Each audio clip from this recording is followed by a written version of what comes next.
It's not fair. I'm sure if you have children, those are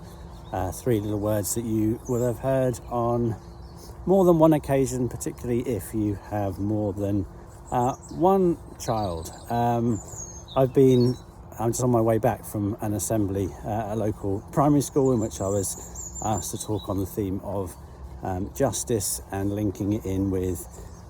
climate change. And justice, part of what justice is about is making sure that people are treated fairly, and so often people aren't. And I use the example of sharing 36 chocolates between 3 children. Now obviously if I was to do that fairly, each child would get 12 chocolates each,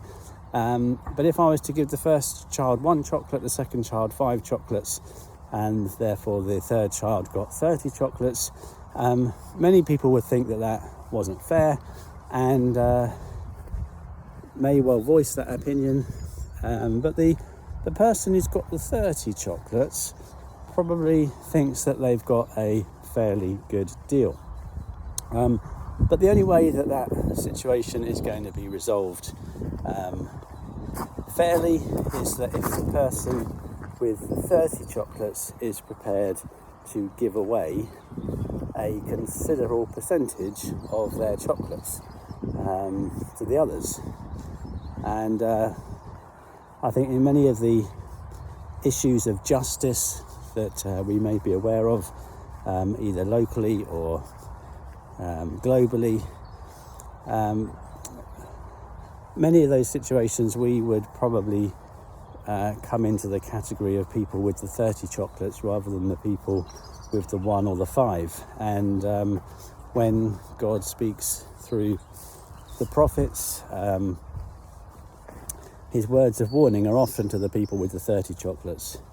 when to do with issues related to justice and injustice, that those with the 30 chocolates are the ones that are in the positions to do something about it, but to do so, then they're going to have less chocolates for themselves. And there are all kinds of situations, and we each need to kind of reflect and to ask God to show us, are there issues of justice and injustice that God wants us to be involved in, and by being involved in means maybe having a little bit less of, to use another metaphor, the pie,